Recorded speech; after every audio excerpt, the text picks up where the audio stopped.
கிறிஸ்துவுக்குள் அன்பான கர்த்தருடைய பிள்ளைகளே, இன்றைய வேத வசனமும் ஜெபமும் மத்தேயு எழுதின சுவிசேஷம் 20ஆம் அதிகாரம் 28ஆம் வசனம்.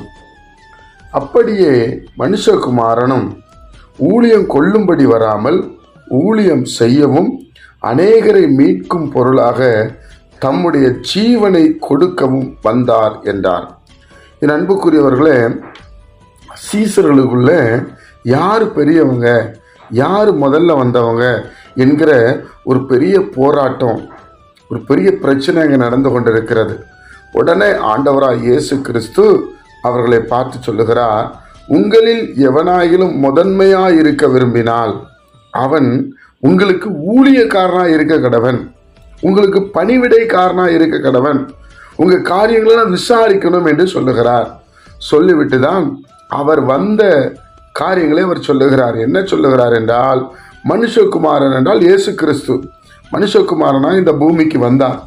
மனுஷகுமாரனும் ஊழியம் கொள்ளும்படி வராமல், அதாவது எதுக்கெடுத்தாலும் பிரச்சனையை உண்டு பண்ண வராமல் ஊழியம் செய்யவும், ஜனங்களுடைய கஷ்டத்தை புரிந்து கொள்ளவும், அநேக ஜனங்களை, நரகத்துக்கு ஓடிக்கொண்டிருக்கிற ஜனங்களை, பாவத்திலே வாழ்ந்து கொண்டிருக்கிற ஜனங்களை, பாவியான மக்களை மனம் திரும்புவதற்கும் அந்த மக்களை எப்படியாவது பரலோக ராஜ்யம் சேர்க்க வேண்டும் என்பதற்காக தன் ஜீவனை கொடுக்கவும் வந்தாராம்.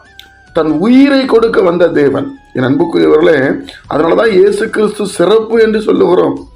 யோசிச்சு பாருங்க, அழிக்கிறதுக்கு வரல இயேசு கிறிஸ்து, அழிக்கிறதுக்கு வரல ஒவ்வொரு மனிதனையும். அதனாலதான் இயேசு கிறிஸ்துவை என்னென்னமோ பேசும் பொழுதும் அவர் கோவப்படலை, அவர் எரிச்சல் படலை, அப்படியே அழிச்சிடல. அவர் ஊழியம் கொள்ள வரலைங்க, ஊழியம் செய்ய வந்தார்.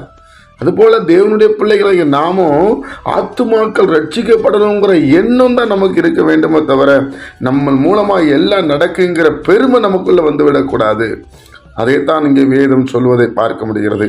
இயேசு கிறிஸ்துவை ஃபாலோ பண்ணா, நம்ம உண்மையை சொல்லுகிறேன், கர்த்தருடைய பிள்ளைகளே, ரொம்ப சமாதானமான ஒரு நம்ம ஃபாலோ பண்ணக்கூடிய நபர் அப்படிப்பட்டவர், ஒரு இரக்கமுள்ள தேவன்.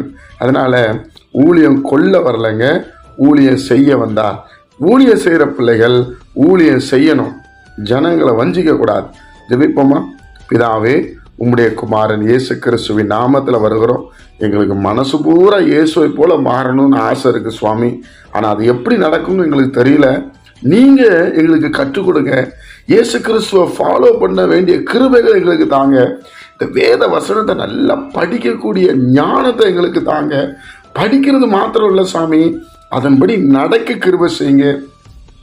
குற்றமில்லாதவனாய் வாழ்வதற்கு வேண்டிய கிருபைகளை எங்களை தரும்படி ஜெபிக்கிறோம். இதை கேட்கிற ஒவ்வொரு பிள்ளைகளையும் ஆசீர்வதியும், சமாதானப்படுத்தும். இயேசுவின் மூலம் ஜெபிக்கிற நல்ல பிதாவே, ஆமென்.